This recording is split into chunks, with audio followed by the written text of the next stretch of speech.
Hi guys! Welcome back to my YouTube channel at Jeff Tapawan Vlogs. Today, nandito tayo sa oldest Chinatown in the world and magpo-food trip tayo.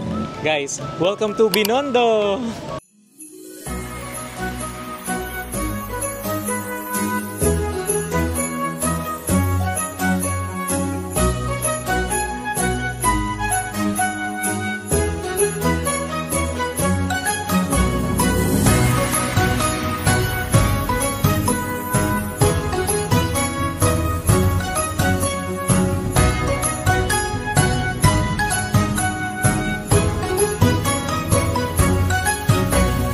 So right now, nandito tayo ngayon sa isa sa pinakasikat at pinakamatandang Chinese delicacy shops dito sa Binondo. Guys, welcome to Eng Bitin!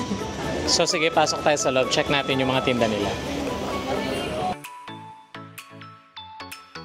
Kung naghahanap kayo ng masarap na tikoy, hopia, at iba pang Chinese delicacies, sila yung originals. So guys, ito yung mga favorite natin na pampasalubong, no? Yung sa Eng Bitin. Ayan, yung mga famous hopia nila. And as you can see, may mga mooncake din sila, no? Perfect to for Chinese New Year. Since malapit na yung Chinese New Year dito sa Binondo.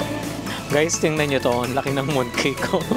Yung favorite natin na tikoy, meron din sila dito. Iba-ibang flavors na. So, meron silang tikoy roll, plain. Ayan. Magkano ito? 57 pesos lang, di ba? So, meron silang ube, peanut. Actually, ito yung pinaka-favorite ko talaga. Itong tikoy na peanut. And meron din silang sesame. Ito parang bago to, no? Yung tikoy sesame. And pandan. Kung mahilig kayo sa mochi, meron din sila dito sa Eng Bitin. So check natin yung mga flavors. Okay, so meron silang ube mochi. Meron silang mocha. Ito mukhang masarap to. Orange chocolate yung mochi. And meron din silang banana mochi. For lang to, 63 pesos each. And ito yung pinakabago nila, honey melon. Sarap! Nagbukas ako ng binili kong mochi, itong orange chocolate. Try natin. Look! Sarap! So yung pinaka-mochi niya, lasang-lasa mo yung orange flavor. And then yung pinaka-feeling niya, yung chocolate, tamang-tama lang yung tamis niya. Sarap! So yan guys, ito yung mga nabili natin na pasalubong. So bumili ako ng hopia. Ayan, iba-ibang klase ng flavor ng hopia. So merong ube. Merong hopia mongo. And syempre yung favorite natin na tikoy roll na peanut. And of course, itong mochi na tinikman natin, itong orange chocolate. Sarap, sarap lahat. Kung naghahanap kayo ng pampasalubong na Chinese delicacy, perfect na bumili dito sa Eng Bitin. So punta na kayo. Jane! Buti nilang may nakita ko dito na quickly. Sa labas lang to ng Shoppers Mart. Okay guys, so bibili tayo ng isa sa mga bestsellers nila dito sa Quickly. Itong Super Taro Ice. Ito favorite ko talaga to. And syempre, check na rin natin tong Choco Chill. Bili na rin tayo niyan. Try din natin tong Matcha Ice. Bago lang nila yan dito sa Quickly. Kuya, pabili kami ng Super Taro Ice. So palagyan na rin ng sago and yung nata, and palagyan na rin ng assorted pudding po. Okay, and isang Choco Chill. Ayan, gusto mo rin ng sago, iya, with nata. Pwede rin siyang lagyan, no? Yes sir, meron tayong Super Choco Chill, same lang din po ng Super Taro Ice, may assorted pudding and nata sago. Okay, so perfect yun, no? Sige, palagyan na rin, kuya. And then yung Matcha Ice nyo, yung bagong product nyo, kahit wala na lang sinker yun. Yes sir. Okay, thank you. Okay, so wait lang natin, no? Ginagawa na ni kuya yung orders natin. Excited ako. So while waiting dun sa orders natin, pakita ko sa inyo yung menu nila dito sa Quickly. So ito yung bestseller talaga dito sa Quickly, yung Taro, yung Super Taro Ice. Meron din sila mga blended ice, Choco Chill bestsellers, milk tea, pudding flavored taho, coffee ice and coffee jelly, caramel series, fruit shake, and even yung mga ice mocha. Famous lahat halos naman yan dito sa Quickly. Alam nyo ba guys, itong Quickly nag-originate pa to sa Taiwan, and nakilala sila dahil sa masarap nilang bubble milk tea. And sila talaga yung original. And nung lumabas yung taro nila, yung Super Taro Ice nila, lalo silang mas nakilala. Kaya ito yung naging favorite talaga natin, no? Finally, nandito na yung orders natin. So we have Super Taro Ice, this one. And this one is Choco Chill, no? Super Choco Chill. And yung bago nilang product dito sa Quickly, ito yung matcha ice. Sobrang excited ako dito sa matcha since mahilig ako sa matcha. And sabi ni Kuya, pag tinikman natin itong matcha, no, baliktarin lang natin. Tama, no? Ayan, so para yung flavor din, no? Okay. So bago natin tikman tong Super Taro Ice, fun fact muna tayo. Alam nyo ba guys, yung first Quickly store, dito lang din yan sa May Recto. Mga year 2000 sila nag-operate. Ang maganda sa Quickly guys, lahat ng ingredients nila, even yung cups na ginamit and seal, galing pa talaga sa Taiwan. Kaya sure ka talaga na legit at masarap yung product nila. Tikman na natin itong Super Taro Ice. Ito yung best seller talaga nila sa Quickly. No?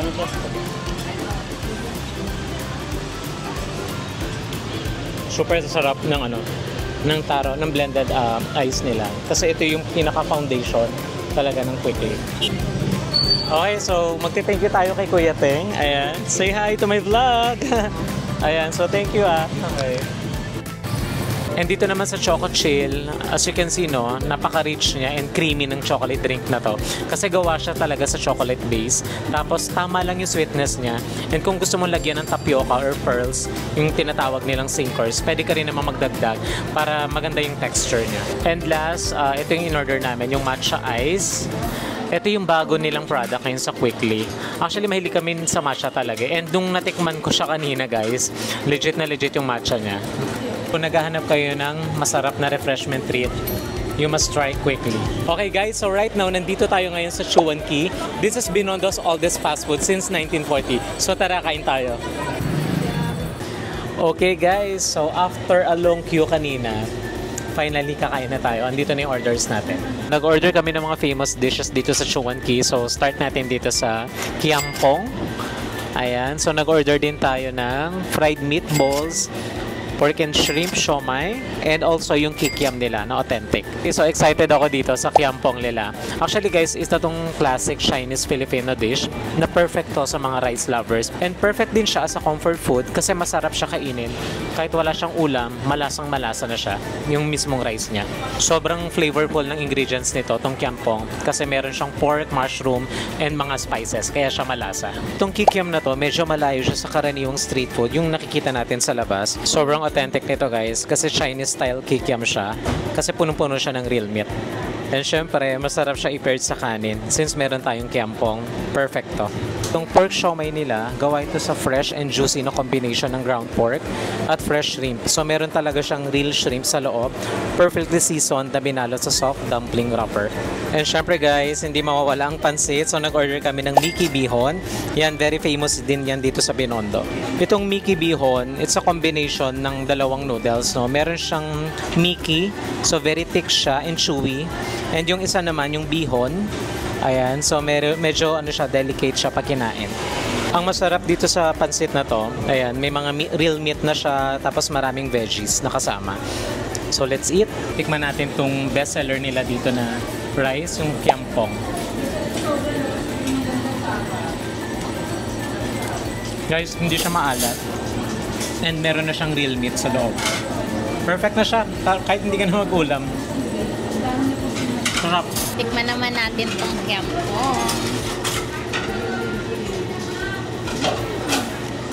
Tama nga yung trivia ni Ninong Jeff kanina about dito sa kiampong. Kasi hindi niya na kailangan ng ulam para mabusog ka. Pwede siyang as is. Siguro last points na lang tong ulam. Kasi ito, na siya, kompleto na eh. Hindi ka na mag-aano ng iba. So, try natin tong pork and shrimp siomai nila. Dip natin sa kalamansi na merong chili garlic.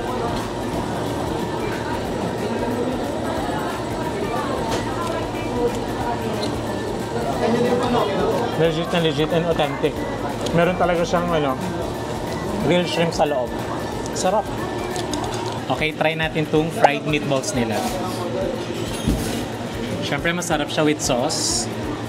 And guys, no, meron siyang kasamang slice of carrot and I think to, parang labanos. Okay.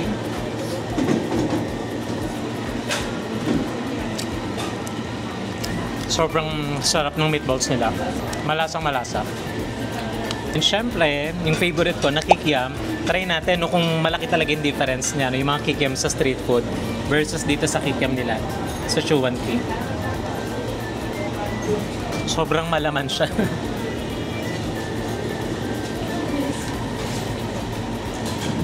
Sobrang authentic, guys. Panalo to. Sarap. Okay, since mahilig talaga ako sa pansit, and syempre yung pansit, masarap siya kainin pag mainit pa. So try natin itong Mickey Bihon.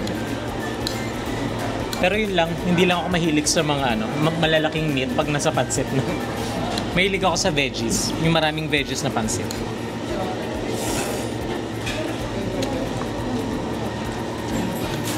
Ang sarap. Ang sarap yung sauce ng pansit. Tama lang yung yung pagkaluto ng Mickey tsaka bihon. Hindi siya overcooked, medyo may pagka-al dente yung Mickey. And yung gulay, hindi siya overcooked, half-cooked lang siya. Medyo crunchy. Sarap.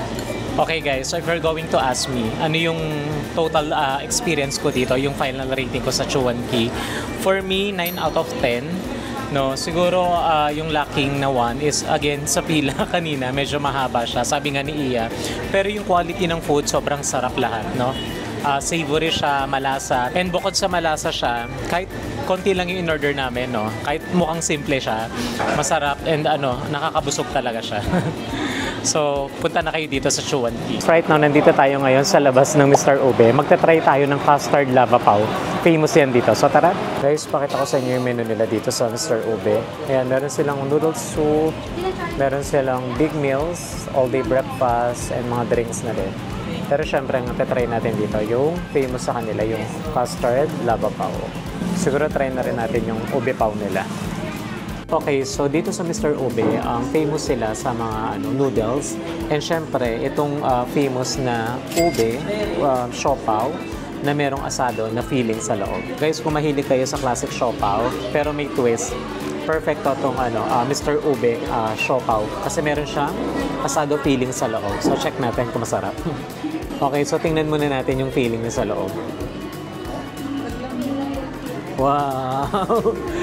Di ba? Sobrang generous nila sa sa filling, oh. And syempre, mas masarap siya kung lalagyan natin na siopaw sauce. Kagating ko na, guys.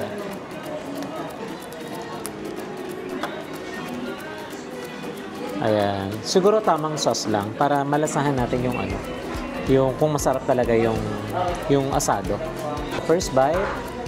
Thank you, Lord. Itadakimasu.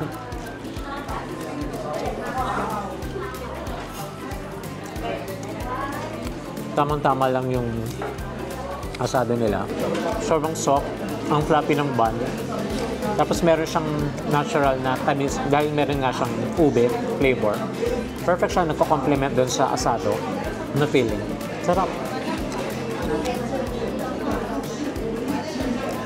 Okay guys, so finally nandito na yung custard lava pao. Dito talaga ako excited, no? So, yung binili natin is 3 pieces na for 120 pesos. Guys, pag ginawakan nyo siya, sobrang soft ng niya, ng bun, and sobrang fluffy, no?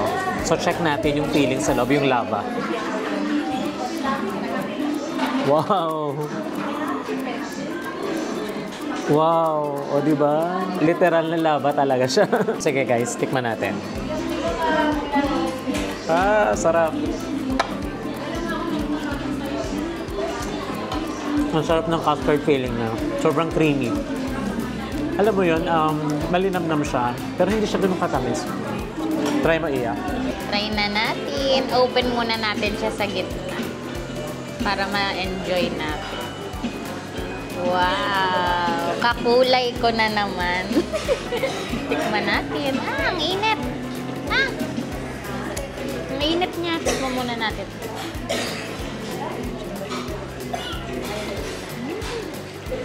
Napaka-creamy. Tsaka para siyang may pagka-salted egg kahit hindi naman siya salted egg. Ang perfect ng pagka-custard eggy siya.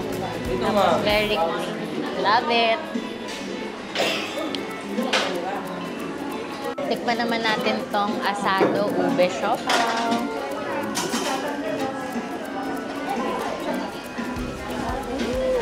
Sobrang meaty niya. Tignan niyo, oh. Siksik na siksik. Perfect. Okay, Iya. Anong final verdict mo dito sa Mr. Ube? Based dun sa kinain natin. Para sa akin, 10 out of 10 sila parehas. Ganun siya nag-stand out sa akin. Anong mas masarap sa dalawa? Para sa akin ito. Kasi Itong custard lava pa. kumain na tayo ng savory kanina. Nag-crave ako ng something sweet. Kaya ito yung nag-stand out sa akin. Ako din, mas nag-stand out sa akin to, itong custard lava pao. Kasi yung pagka-creamy nung lava, ang sarap, no? Tapos may pagkastama kami, pagka-salted egg siya. Pero siya, yung feeling, napaka-generous din, no, sa loob. And yung sa siopaw naman, Generous din yung feeling niya.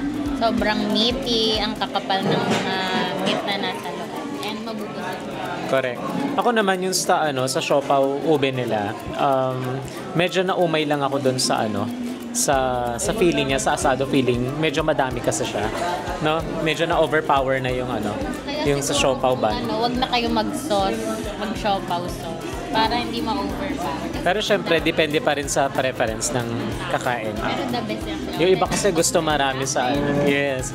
And yung iba kasi gusto maraming sauce, maraming filling, 'di ba, ng asado.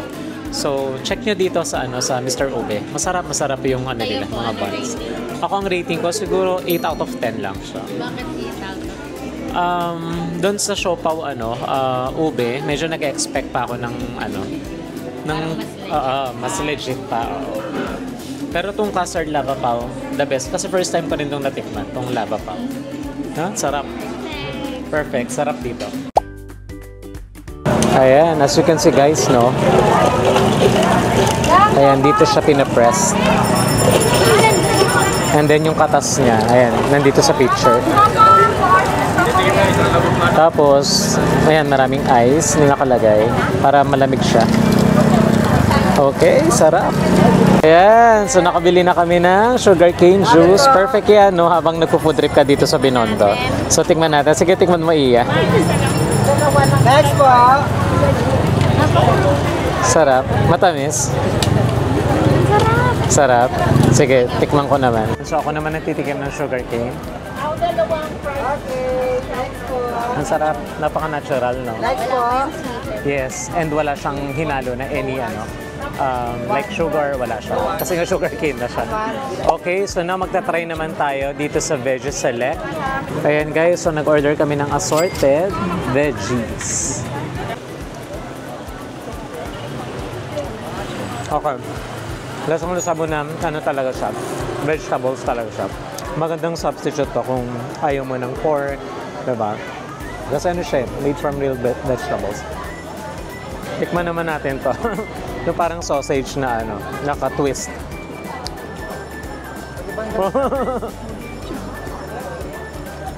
Sarap. And yung seasoning, sakto lang. Hindi siya yung sobrang alat. Hindi siya maalat. And medyo rin siya. May konting tamis din. Sarap. Try naman natin ito, yung parang fish cake nila. Sarap. Ang lambot. And lang siya, magaan siya sa tiyan, no? Hindi siya heavy. O siguro may psychological kasi iniisip ko nga, gawa siya sa veggies. Last one. Try naman natin to. Ang sarap. Siya, medyo chewy. Tapos, yung pepper niya, sakto lang. Okay, so final rating ko po sa Veggie Select. For me, 10 out of 10, no? That's the first time kong makatikim ng ganito. So for me, nag-enjoy talaga ako dito sa Veggie Select. Masarap lahat. And sabi ko nga, guilt-free siya kasi nga all veggies siya, di ba? Try nyo dito. Okay guys, so next stop natin. Nandito tayo ngayon sa Don Bay Dumpling. So famous dito, no, yung nila, pork dumplings, yung merong kutchay. Ayan guys, so for takeout only sila. So dito lang natin siya kakainin sa labas. Diba ang haba ng pila sa likod? Ano yung order mo sa sa Don Bay Yung Dumplings? fried dumplings for 300. 300 pesos. 16 pesos lang. Wow, ang dami na, no? Pasalubong. So ilang minutes ka maghintay daw? 15 minutes. Medyo So for 15 minutes, hintayin natin. So okay, so finally, after 15 minutes waiting, andito na yung fried dumplings natin. So siguro i-try lang natin kahit isa lang muna. And yung sauce hindi ko na muna ilalagay Kasi medyo busog na ako, ang dami na namin nakain. So try lang natin at least isa lang. So look. Ang init.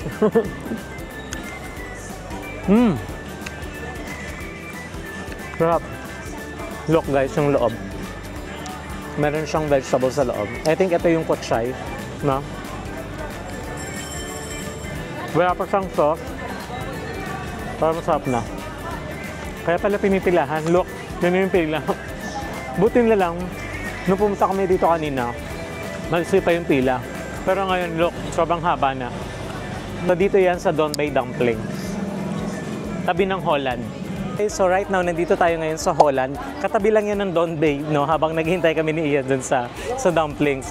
So kung naghahanap kayo ng masarap na hopia and other Chinese delicacies, marami dito sa Holland. So tara, check natin. Nandito tayo sa loob ng Holland, no? Check natin yung mga hopia nila, yung mga bestseller hopia nila. Okay, so for the Holland Chinese delicacies, meron silang hopia ube. And then, meron din silang hopia monggo. And ito, siguro ito yung bibili natin, itong hopia, ano to, baboy? Ayan, hopia baboy. So magkano to, kuya? 70 pesos. Ilang laman yung ano? 5 pieces na. So sige, bilhin natin to. Kasi hindi tayo nakabili kanina sa MBT. So try natin tong ano, Holland baboy. Guys, parang gusto ko i-try ito. Itong custard salted egg, hopia. No? Hindi pa ako nakakatikim nito. So try natin. Magkano ulit ito, kuya? 70 din. Okay, so pares lang pala. So siguro ito na lang. Tsaka yung hopia baboy. This one. Okay. So magbabayad na tayo. So ito yung nakuha natin. Holland hopia baboy and custard salted egg. Okay, so ito na yung nabili natin. Lalabas na tayo. Medyo maraming tao. Ayan, mag-thank you kay kuya. Inassist niya ako sa payment. So ayan, nakalabas na tayo ng Holland. Medyo marami ng tao ngayon. Kanina nung pagpasok ko, kami pa lang ni Iya. Pero nung nagbabayad na ako sa counter, grabe, sobrang daming tao sa loob. Ikaw ang nagdadala ng tao. Baka ako nagdande. So, ang buti na lang, si kuya, inassist niya ako doon sa payment sa GCash. Kasi sobrang daming tao and medyo mahina yung signal lang sa loob.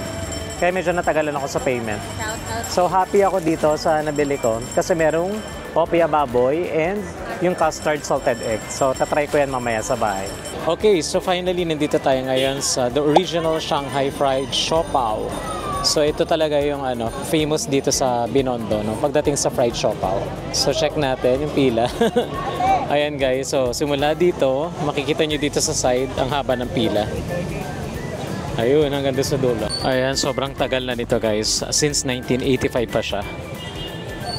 Okay, so sabi nga nila, often imitated, never duplicated. So hindi talaga siya magagaya. So yan guys, nag-order ako ng 5 pieces na fried siopao. So yan, dito nila ginagawa. Actually guys, ang maganda sa siopao nito, may kakaibang twist siya. Imbes na steam siya, slightly ano siya, fried sa ilalim. Guys, perfect to kainin habang mainit pa. So sige, kainin na natin. Check natin muna yung... Ang init, grabe. So ito yung feeling niya guys, look. O diba, umuusok pa. Kasi bagong luto siya. As you can see guys, fried yung ilalim niya. Pero sobrang floppy nung ibabaw, yung pinaka-bun. So sige, tikman natin.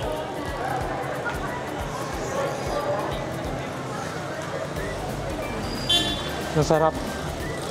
Sobrang generous din nila sa ano, sa filling. Oh. This one is, I think this one is pork asado, no? Meron din silang ano, bola-bola. Sarap. For me, one of the best fried siopao na natikman ko. Okay pala siya, no? Pag toasted yung ilalim. Sarap. So, punta na kayo dito sa Shanghai Fried Siopao. Dito lang yan sa Ongping Street. Kita nyo guys, sobrang daming tao, ang haba ng pila. So, dinadayo talaga siya. Guys, ako naman ang titikin.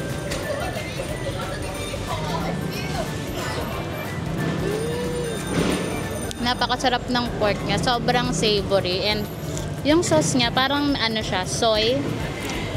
Tapos may mga scallions. Ang pinaka the best is yung pork. Perfect na perfect siya sa siopao. Sobrang lambot. For 35 pesos, busog ka na. Guys, hindi siya yung typical na siopao na nabibili natin, no? Kaya sobrang ang daming feeling. Anong klaseng feeling kaya yan? So, kung nag-crave kayo ng fried siopaw, ayan, punta na kayo dito sa Ongping Street lang siya located. Dito sa Shanghai Fried Siopaw. Okay, so next stop natin guys, nandito tayo ngayon sa Oishikun Chinese Bites. So dito lang din yan along Ongping Street. Actually malapit lang yan dito sa Shanghai Fried Siopaw. Walking distance lang. Okay, so famous dito yung Bicho Bicho. Pero syempre, ang favorite namin ni Iya, gusto namin itry yung milky nila na Bicho Bicho. So tara, bili tayo. As you can see guys, sobrang haba rin ng pila. Ang daming tao. Box office na naman. Di ba sir, no? Everyday ba yan, sir? Grabe, no? Oo, masarap siguro talaga. Para masubukan, tikman. Yun. So guys, pakita ko sa inyo kung paano siya ginagawa, yung Bicho Bicho. Kung gusto niyo talaga siyang matikman, siguro punta kayo dito ng mas maaga. Pag mga ganitong hapon na kasi, ang dami ng tao. Look. So naka-order na kami and pang number 45 pa kami. Freshly cooked siya talaga. Diba? Ang sarap. Ayan, may mga quick bites din sila dito like kikiam, yan mga buchi, meron silang tea-egg. So I think yun na yung order natin. Yung milky Bicho Bicho. Ayan, masarap kasi talaga pag may milk. Well, pwede mo rin namang bilhin lang yung plain kung gusto mo. Guys, waiting din siya sa Bicho Bicho. Hello! Finally, no, after 30 minutes na pag-iintay doon sa mahabang pila, nandito yung order natin. So, try na natin to Bicho Bicho nila na milky. Sobrang crispy yung donut. And then yung milk, hindi siya yung ganong sa milky. Pero masarap. Guys, pangatlo ko na siya. Napansin ko lang, nung unang kain ko, no, masarap siya kasi mainit, crunchy siya. Pero nung medyo tumagal na, siguro mga after 5 minutes, hindi na siya crunchy. Pero masarap pa rin naman. Yeah, malamig na siya. So, mabilis siya lumamig. So, kaya pag nakuha niyo siya doon, try niyo agad. So, yung final rating ko sa Bicho Bicho, for me, lang siya, 7 out of 10. Guys, marami pa sana kaming gustong kainin dito sa Binondo. Pero sobrang hahaba ng mga pila. Di ba, Iya? Super. Sunday rin kasi. Sunday din kasi ngayon. Pack lahat ng... And guys, malapit na rin kasi ang Chinese New Year dito sa Chinatown. Pero sobrang nag-enjoy kami ni Iya kasi sulit naman, no, yung mga pinila namin. Yes. Sa sarap, no? Mga mura lang. And sobrang affordable guys, sobrang mura. Alam nyo yung 1,000 pesos nyo, grabe, busog na kayo nun. Meron na kayong breakfast, lunch, and dinner nun. Grabe guys, sobrang busog ko at nag-enjoy talaga ako sa food trip natin dito sa Binondo. And kung naghahanap kayo ng affordable, authentic at masarap na Chinese food experience, baka ito na yung sign para pumunta kayo dito. So sana nag-enjoy kayo, and kung may mga request kayo na places na okay for food trip, please comment down below. Again guys, thank you so much for watching, and please don't forget to like and subscribe. Bye for now. Jane!